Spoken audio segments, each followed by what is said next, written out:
네, 오늘 말씀 제목은요, 영원한 언약을 세우리라, 영원한 언약을 세우리라라는 제목으로 말씀을 나누겠는데요. 이렇게 제목 잡은 것은요, 이제 40절 말씀에 보면, 네, 그들을 떠나지 아니하리라는 영원한 언약을 세운다고 하십니다. 여러분, 그렇다면 이 영원한 언약이 뭡니까? 하나님과 함께하는 삶입니다. 그래서 요한복음 같은 데 보면요, 영생이라는 것은요, 하나님과 예수님을 이 땅에서 우리가 알아가는 것이라고 나와 있거든요. 그럼 이 영원한 언약은요, 저와 여러분들이 하나님과 함께하는, 나의 삶에 하나님이 함께해 주시는 것이 우리들에게는 영원한 언약이라는 거죠. 그렇게 하나님의 함께하심을 우리가 경험한다면 매일매일이 천국을 누리는 삶이 아니겠습니까? 이렇게 하나님과 매일매일 교제하게 되어진 것이 무엇 때문입니까? 바로 예수님이 십자가에서 죽으심으로 우리가 하나님 앞에 나아갈 수 있는 길이 열렸기 때문이라는 것이죠. 그래서 그 영원한 언약을 참 누리는 은혜가 있어야 되는데요. 첫 번째로요, 영원한 언약이 세워지기 위해서는 고난의 시간을 겪어야 합니다. 36, 37절에 보면요. 그러나 이스라엘의 하나님 여호와께서 너희가 말하는 바 칼과 기근과 전염병으로 말미암아 바벨론 왕의 손에 넘긴 바 되었다 하는 이 성에 대하여 이와 같이 말씀하시니라. 보라, 내가 노여움과 분함과 큰 분노로 그들을 내 쫓아보내었던 모든 지방에서 그들을 모아들여 이곳으로 돌아오게 하여 안전히 살게 할 것이라. 네, 여러분, 이 영원한 언약이 세워지기 위해서는 고난의 시간을 겪어야 됩니다. 그 고난이 어디 나와 있습니까? 36, 37절에 고난이 이렇게 표현되었던 거죠. 칼과 기근과 전염병으로 말미암아 바벨론 왕의 손에 넘긴 바 되는 그 시간이 고난의 시간이 아니겠습니까? 또 37절에도 보면요. 하나님이 노여움과 분함과 큰 분노로 그들을 쫓아보내는 거, 이게 바로 또 고난의 시간이라고 볼 수가 있는 거죠. 여러분, 이 고난이 찾아오는 이유가 무엇입니까?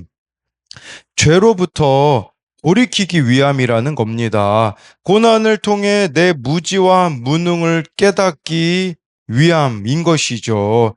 정말 나의 무지와 무능을 깨달을 때야만 은혜의 하나님을 경험하게 되기 때문인 것입니다. 그렇기 때문에 이들이 이 바벨론 포로로 잡혀감으로써 즉 고난을 통해 그들이 누리게 되는 유익은 무엇입니까? 그곳에 계신 하나님을 만나게 되는 것입니다. 이들이 바벨론에 끌려가서 다시 돌아오기까지는 70년이라는 세월이 필요하지 않았습니까? 이게 어찌 보면 참 긴 세월이라고 할 수 있는데 왜 그런 많은 시간이 필요합니까? 바로 그들의 죄악이 심각했던 것만큼 죄사함을 받기 위한 고난의 시간이 필요했기 때문이라는 거죠. 여러분, 그런데요, 그 고난 자체가 유익이 아니죠. 사실 그 고난을 통하여서 정말 유익이 되는 것은 38절에 보면 나와 있습니다. 그들은 내 백성이 되겠고 나는 그들의 하나님이 될 것이며. 네, 여러분, 이게 바로 고난의 유익입니다. 바로 이 고난의 시간을 통하여서 하나님의 백성이 될 것이기 때문이라는 것이에요. 이 고난을 통해 하나님은 정말 이 남유다 백성을 자기 백성으로 만드시고 자신은 그들의 하나님이 되심으로 언약 관계를 새롭게 하실 거라는 겁니다. 여러분, 우리에게 중요한 것은요, 정말 이 언약 관계 안에 살아가는 거예요. 우리가 하나님의 백성으로 살아가는 게 바로 언약 관계라고 할 수 있지 않겠습니까? 이 언약 관계의 중요성을 보여주는 것 중에 하나가 하나님께서 맨 처음 이스라엘 백성과 언약 관계를 맺으셨을 때가 언제입니까? 출애굽 후에 광야에서 모세 때 그때 언약 관계를 맺으시잖아요.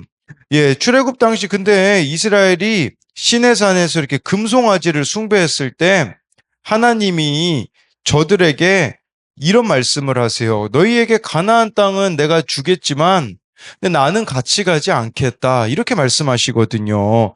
그때 모세를 비롯한 이스라엘은 모두 슬퍼하며 자기 몸을 단장하지 않고 회개하였는데 그것이 의미하는 게 뭡니까? 하나님이 함께 하시지 않는다면 가나안 땅을 차지해봐야 아무 소용이 없음을 보여주는 사건이에요. 여러분, 하나님의 백성이 된다라는 것은 무엇이겠습니까? 하나님이 함께 하시지 않는다면요. 네, 내 눈에 좋아 보이는 곳을 가지 않는 것이에요. 이게 우리의 기준이 되어져야 되는 거죠. 뭐, 지난번에도 말씀드렸지만, 네, 우리 청년들이 어떤 결정들이 있을 때 꼭 공동체에 이렇게 물어보거든요. 그때 우리, 그 구역장님이 이제 좀 그런 이야기를 청년들에게, 이렇게 해주었던 게 있었습니다. 그게 무엇이었냐면, 바로 우리의 그 결정에 보면, 하나님이 있느냐라는 부분이었어요. 예, 우리가 사실 뭐 어느 직장에 가느냐, 뭐 무엇을 선택하느냐 중요하죠. 근데 거기에 하나님이 계시냐라는 거예요. 내가 그 결정을 내렸을 때 이것이 하나님과 거리가 가까워지는가, 멀어지는가, 그 부분을 보면서 선택해야 되는 거죠. 여러분, 이것이 바로 38절이 우리들에게 의미하는 게 아니겠습니까? 우리의 어떤 선택과 결정 가운데 좀 하나님이 하나님 되시고 있느냐라는 것이겠죠. 예, 그런 의미로 우리가 생각해 볼 때에 여러분, 우리에게 있어서 가장 괴로워해야 하는 순간이 언제이겠습니까? 그것은 바로 하나님과의 친밀함을 잃어버린 상태라고 할 수 있습니다. 하나님이 나와 함께 하시지 않는 상태, 하나님의 언약 백성답게 내가 살아가지 못하고 있을 때에 우리는 가장 괴로워해야 되는 것이죠. 그렇다면 여러분, 우리가 하나님의 언약 백성으로 살아간다면 어떤 길이 펼쳐지겠습니까? 그게 바로 39절부터 41절에 나와 있습니다. 내가 그들에게 한 마음과 한 길을 주어 자기들과 자기 후손의 복을 위하여 항상 나를 경외하게 하고 내가 그들에게 복을 주기 위하여 그들을 떠나지 아니하리라 하는 영원한 언약을 그들에게 세우고 나를 경외함으로 그들의 마음에 두어 나를 떠나지 않게 하고 내가 기쁨으로 그들에게 복을 주되 분명히 나의 마음과 정성을 다하여 그들을 이 땅에 심으리라 라고 말씀해 주고 있어요. 네, 여러분, 이것이 바로 하나님의 언약 백성들이 누리는 특권이라고 할 수 있습니다. 여러분, 그 언약 백성에게 하나님은요, 한 마음과 한 길을 주신다고 말씀해 주고 있어요. 여러분, 이 한 마음과 한 길이 뭘까요? 네, 한 마음과 한 길은요, 회개의 마음과 회개의 길이라고 할 수 있는 것이에요. 여러분, 그렇게 회개한 마음을 가지고 살아간다면, 예, 우리가, 예, 하나님께서 정말 그 회개한 자들을, 네, 한 길로 인도해 주시는 것이 아니겠습니까? 그 40절에요, 하나님은요, 우리에게 복을 주시기 위하여서 그들을 떠나지 아니하리라 하는 영원한 언약을 세우신다라고 말씀해 주고 있는 거죠. 그래서 우리에게 있어서 최고의 복은 하나님이 함께 하시는 겁니다. 내가 하나님과 함께 하는 길을 선택하는 겁니다. 그렇게 하시기 위해 그들에게 하나님을 경외함을 마음에 둔다라고 말씀해 주고 있는 거죠. 예, 우리 마음 가운데 좀 하나님을 경외함이 있는가? 아까 제가 말씀드린 부분하고 동일한 거죠. 우리의 어떠한 결정들 속에 정말 하나님을 경외하는 것이 있는가 하는 거죠. 즉, 하나님 없이는 아무것도 되지 않는 인생임을 깨닫는 것이라고 할 수가 있습니다. 그렇게 하나님을 경외하는 자들에게 41절에 하나님은 기쁨으로 그들에게 복을 주겠다라고 나의 마음과 정성을 다하여 그들을 이 땅에 심겠다라고 말씀해 주고 있는 것이에요.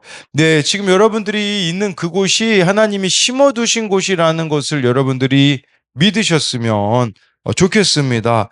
예, 우리 또 그 의미를 확장해 보자면 오직 하나님이 은혜로 우리를 이렇게 교회로 심으신 것이죠. 그러므로 그 고난을 통해 정말 나의 무지무능을 깨닫고 은혜의 하나님을 의지할 수밖에 없는 그 복을 누려야 한다라는 거겠죠. 그랬을 때 저는 이 41절이요. 나의 기쁨은 무엇인가? 이제 이런 부분들을 좀 생각해 보게 되어지더라고요. 어제 아내랑 좀 대화 가운데 제가 이전과 좀 많이 달라졌다라고 말하는 것을 들었습니다. 물질을 사용함에 있어서도 이제 아내가 이야기해 줬던 것은 이전에는 남들을 위해서 그렇게 아낌없이 썼는데 요즘은 남들을 위해서 그렇게 쓰기보다는 좀 제 자신을 위하여서 많은 부분을 쓰는 것 같다라고 하는데 정말 맞는 말이라는 생각이 들었습니다. 이전에는 하나님이 기뻐하시면 무엇이든지 하려고 했는데 이 하나님과의 관계가 빈약해지니 자꾸 저에게만 집중하게 되어지고 참 다른 이들에게 무관심해지는 걸 보게 되는 거죠. 정말 이 하나님의 언약 백성답게 살아가는 은혜가 참 저에게도 필요합니다. 예, 그래서 이것에 대한 두 가지 적용은요. 나를 낙심하게 하는 일은 무엇입니까? 내가 돌아가야 할 영적인 자리는 어디입니까? 또 한 가지는요. 하나님이 내게 복 주시기 위해 나를 심어두신 자리는 어디입니까? 두 번째로는요, 영원한 언약이 세워지기 위해서는 오늘 순종해야 합니다. 42절부터 44절인데요. 여호와께서 이와 같이 말씀하시니라. 내가 이 백성에게 이 큰 재앙을 내린 것 같이 허락한 모든 복을 그들에게 내리리라. 너희가 말하기를 황폐하여 사람이나 짐승이 없으며 갈대아인의 손에 넘긴 바 되었다 하는 이 땅에서 사람들이 밭을 사되 베냐민 땅과 예루살렘 사방과 유다 성읍과 산지 성읍들과 저지대의 성읍들과 네겝의 성읍들에 있는 밭을 은으로 사고 증서를 기록하여 봉인하고 증인을 세우리니 이는 내가 그들의 포로를 돌아오게 함이니라. 여호와의 말씀이니라 라고 말씀하고 있어요. 저는요, 이 말씀 보면서 이제 무슨 생각을 하게 되냐. 이제 예레미야, 예, 보면요. 33장에 나올 내용이긴 합니다. 거기 보면요. 너는 내게 부르짖으라 내가 내게 응답하겠고 내가 알지 못하는 크고 은밀한 일을 내게 보이리라 라는 말씀이 있거든요. 제가 이 말씀을 갑자기 왜 언급을 하냐. 어제 말씀에 보면 예레미야가 기도할 때 이해되지 않는 걸 하나님 앞에 기도했잖아요. 하나님, 제가요, 이 나라가 망해가는데 왜 하나멜의 밭을 사야 합니까? 물어봤잖아요. 이 42절부터 44절이 그거에 대한 직접적인 대답이라고 볼 수 있어요. 여러분, 모르겠는 게 있잖아요. 이해되지 않는 게 있잖아요. 하나님께 물어보십시오. 그럼 하나님이 이렇게 대답을 하시는 거죠. 그 대답이 바로 이 42절부터 44절인데 그 하나멜의 밭을 왜 사야 했습니까? 사실 예레미야는요, 그 하나멜의 밭을 샀지만 그가 살아있는 동안 그 땅의 소산을 먹을 가능성이 없었잖아요. 그런데 하나님은 예레미야가 그 땅을 사는 모습을 통해 보여주시고자 하는 게 있었어요. 뭐냐면 남유다 백성들이 반드시 그 땅으로 돌아와 소산을 먹고 하나님의 복을 누릴 것을 보증해 주셨다라는 거죠. 그래서 남유다 백성들이 이제 44절에 보면요. 하나멜이 밭이 있었던 가나안 동쪽 베냐민 땅, 예루살렘 사방과 유다 성읍, 가나안 땅 서쪽에 있는 산간 지역의 성읍, 또 저지대 이 평지의 성읍, 가나안 땅 남쪽 네겝이거든요.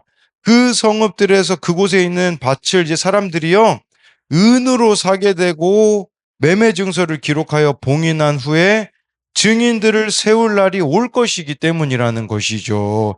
그러니까 예레미야에게 필요한 것은요, 오늘 순종하는, 오늘 믿음으로 심는 그 행동이 나중에는 열매 거둘 날이 올 것임을 말씀해 주고 있어요. 그렇다면 여러분, 우리가 믿음의 선배라면 해야 되는 게 뭐겠습니까? 오늘 믿음으로 사는 모습을 보여주는 거, 오늘 하나님이 살아계심을 우리가 알기 때문에 순종하는 모습을 보여주는 것이 언젠가는 다음 세대들에게는 열매 맺게 되어질 것이라는 것을 보여주는 거죠. 청주에 있는 어느 교회에 담임 목사님이 부임하셨는데요. 그 목사님이요, 교회를 완전 바꾸셨어요. 막 사용하지 않는 공간을요, 키즈 카페로 만들어가지고 그 교회를 스쳐 지나간 사람들이 2,500명이 된다고 하더라고요. 그 어린 세대들이요. 또 청소년들을 위하여서는요, 교회에다가 그 기계를 가지고 왔더라고요. 스터디 카페 같이 만들어 놓고서는요, 그 한강라면이라고 그 라면 만드는 기계 있잖아요. 그거를 도입해가지고요, 다음 세대들이 정말 그 교회에 오는 것을 행복해하고 있죠. 여러분 그거 낭비 아닙니까 사실. 다음 세대들이요 돈 안 됩니다. 근데 심는 거예요. 예레미야가 이 하나멜의 밭을 산 것처럼 우리도 다음 세대를 위하여서 지금 심으셔야 돼요. 지금 손해보는 것 같고요. 물질로 심으셔야 되고 기도로 심어 나가야 되는 거죠. 그렇게 심을 때에 하나님께서는 그 심으신 것을 44절에 보면 열매로 거두게 하실 날이 반드시 올 거라는 거죠. 지금은 내가 내 눈앞에서 이 열매를 볼 수 없을지 몰라요. 그렇지만 오늘 순종하였을 때 하나님은 70년 후에 이들이 돌아와서 정말 이렇게 열매를 거두게 하시는 것처럼 우리 또한 지금 여러분 그렇기 때문에 많이 기도하셔야 돼요. 지금 우리가 더 이상 다음 세대가 없지 않습니까? 그리고 오늘 내가 그 순종함으로써 참 열매를 거둬야 되는데 어제 어느 청년이 좀 그런 나눔을 하였더라고요. 예, 적용으로 한 지체에 대하여서 이제 기도하겠다고 했습니다. 해줄 수 있는 게 없는데 힘든 환경에 있는 지체를 바라볼 때의 마음이 안타까워서 그래서 면접을 볼 때마다 연락을 하고 기도했다고 합니다. 예, 정말 그러면서 이런 내용이 나오더라고요. 그래서 느낀 것은 누군가를 위해 간절하게 기도하다 보면 저절로 사랑하게 된다는 것이었다라고 하면서요. 다른 청년을 위해서 기도하니까 저절로 사랑하게 되었다라는 거죠. 그리고 그 청년에게 연락이 왔는데 좋은 소식이었다라고 하면서 그러면서 이런 고백이 나오더라고요. 나는 너무 좋아서 눈물이 났다. 일하고 있다가 갑자기 눈물이 나서 마음을 잘 추스렸다라고 하는데요. 정말 우리가 이처럼 기도하였을 때 관심이 생기고 그의 일이 나의 일이 되어지는 이런 은혜가 있지 않습니까? 그렇기 때문에 오늘 저와 여러분들에게 주어진 그 삶의 자리에서 심으셨으면 좋겠습니다. 기도를 심으시고요. 기도하다가 또 하나님께서 우리들에게 마음을 주신다면 그에 필요한 것들을 또 순종함으로 나아감으로써 정말 오늘 하나님이 기뻐하시는 일에 나도 기쁨으로 동참하게 되어지는 그 은혜가 있었으면 좋겠습니다. 그래서 이것에 대한 적용 질문은요. 하나님이 내 세상 가치관을 뽑아내려고 내리신 재앙 같은 사건은 무엇입니까? 나에게는 믿음이 최고의 복입니까? 또 한 가지는요. 지금 겪는 어려움이 나중에는 하나님의 큰 복이 될 것을 믿습니까? 그래서 요거는 또 그런 의미도 되겠죠. 오늘 내가 정말 믿음으로 심어야 되는 것은 무엇이 있는가? 이제 이런 부분들을 생각해 봐야 합니다. 기도하겠습니다. 살아계신 하나님, 우리가 정말 하나님께 돌아오기 위해서는 고난이 필수 과목이라고 하십니다. 칼과 기근과 전염병, 또 하나님의 노여움, 분함, 큰 분노 안 겪었으면 좋겠지만 그것을 겪지 않고서는 우리는 하나님께로 돌이키지 않는 그런 완악함들이 있습니다. 그렇게 고난을 만날 때에 하나님, 그것이 하나님과 멀어질 이유가 되는 것이 아니라 하나님과 가까워지는 이유가 되어지게 하여 주옵시고, 그렇게 하나님 앞에 나아갈 때 하나님은 너희는 내 백성이 되겠다고 영원한 언약을 맺기 원한다고. 그 하나님이 맺으신 영원한 언약이 무엇입니까? 하나님과 함께하는 겁니다. 하나님을 떠나지 않는 것입니다. 하나님과 동행하는 겁니다. 하나님, 날마다 우리의 선택의 기준이 하나님이 되기 원합니다. 무언가를 할 때에 이것을 내가 선택하면 하나님하고 멀어진다면 과감하게 포기하기 원합니다. 그러나 이걸 선택하였을 때 좀 손해보는 것 같지만 하나님과 가까워질 수 있는 길이라면 기꺼이 선택할 수 있는 그 은혜를 우리에게 허락하여 주옵소서. 예레미야가 몰라서 물어봤습니다. 이해되지 않아서 하나님, 제가 왜 하나멜의 밭을 사야 합니까? 그래서 하나님께서는 다음 세대들을 위한 것이다. 너가 그렇게 믿음으로 심었을 때 내가 열매 거두게 할 날이 반드시 올 것이기 때문에 손해보는 거라 같아 보여도 하나님께 그렇게 순종함으로 나아가라고 하신 것처럼 하나님, 오늘 내가 손해보는 것 같아 보이지만 믿음의 순종을 하기 원합니다. 그리하여 그 순종이 하나님 심겨지고 열매 맺게 되어질 날이 올 것을 믿음의 눈으로 바라보게 하여 주옵소서.